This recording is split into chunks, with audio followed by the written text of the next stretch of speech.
आपको लेकर चलते हैं शाइनिंग इकोज पुस्तक का विमोचन कार्यक्रम।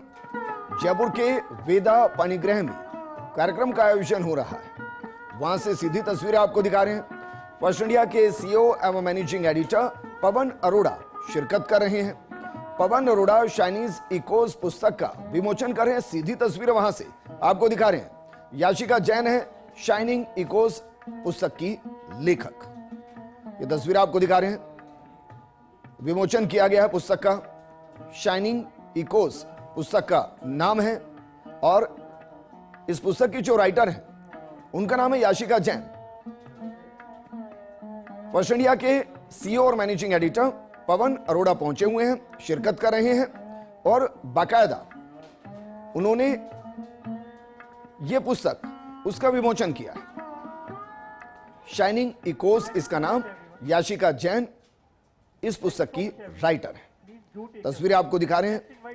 तस्वीरें इस वक्त जयपुर के वेदा पाणिग्रह से, जहां इस कार्यक्रम का आयोजन किया गया। इस किताब को भी मैंने पूरा बहुत ढंग से तो नहीं पढ़ा, लेकिन एडवांस कॉपी मेरे पास आई थी। मैं ब्रॉडली इसको देखा है। ये हर उस लड़की की कहानी है जो एक ड्रीमर है, जो एक स्ट्रगलर है, जो एक लाइफ में कुछ अचीव करना चाहती है और उसके रास्ते में बहुत सारी बाधाएं भी हैं, बहुत सारे इमोशनल क्राइसिस भी हैं और उन सब के बीच में लाइफ में एक बैलेंस क्रिएट करके वो कैसे वो सब कुछ अचीव करती है। जब मैं ये कहता हूं कि ये एक लड़की की कहानी है और उसका स्ट्रगल और उसके अचीवमेंट के लिए जो उसका पैशन है उसकी कहानी है, तो थोड़ा सा मेरे साथ बियर कीजिएगा। थोड़ा फिलॉसफिकल मैं हो रहा हूं, कम बात कहूंगा, लंबी नहीं कहूंगा, बोर नहीं होंगे आप।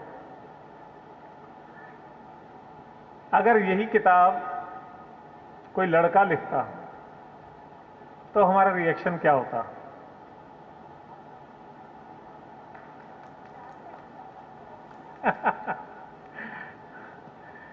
देखिए, एक नॉर्मल घर की लड़की, मैं उसको क्लास में नहीं डिफरेंशिएट करूंगा कि मिडिल क्लास या अपर क्लास या अपर मिडिल क्लास, नहीं, एक नॉर्मल साधारण परिवार की लड़की अगर वो पायलट बनना चाहती है और बन जाती है तो ये उसके लिए एक उपलब्धि है। अगर वो हॉर्स राइडर बनना चाहती है, पोलो प्लेयर बनना चाहती है और वो बन जाती है तो ये उसके लिए उपलब्धि है। अगर वो एक बिजनेस वूमन बनना चाहती है और बिजनेस में सफल हो जाती है तो ये उसकी एक उपलब्धि है।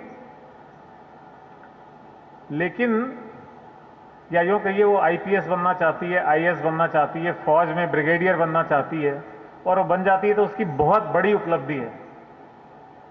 और एक उसी तरह के साधारण परिवार का लड़का अगर इनमें से कुछ भी बन जाता है तो शायद आप और हम भी उसको अप्रिशिएट करने में एक फर्क करेंगे। वो उसके लिए शायद उतनी बड़ी उपलब्धि नहीं है। ये बात कहने का तात्पर्य ये नहीं है कि लड़कों को आप ज्यादा अप्रिशिएट करिए। ये बात कहने का तात्पर्य ये है कि हम सोचें कि हम लड़कियों की इन उपलब्धियों को बहुत बड़ा क्यों मानते हैं। क्या समाज में या हम लोग ही उसमें हैं, उनको वो वातावरण या वो माहौल नहीं दे पाते हैं जिसमें उनकी इस तरह की उपलब्धियां बहुत बड़ी उपलब्धि महसूस होती है। और या क्या ईश्वर ने जो उनको बायोलॉजिकल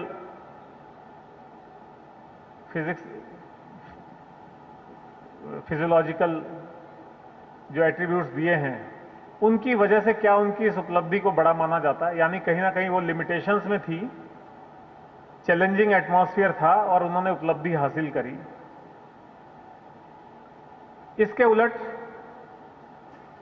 एक पुरुष है, लड़का है, वो जो भी उपलब्धियां हासिल करता है, चाहे वो व्यापार में हो, काम धंधे में हो, स्पोर्ट्स में हो, किसी भी चीज में हो, उसको तब तक सही मायने में बड़ा नहीं माना जाता जब तक कि नारी सुलभ गुण उसमें नहीं आ जाते। वो कौन से गुण? जो कि नारी का स्वभाव है।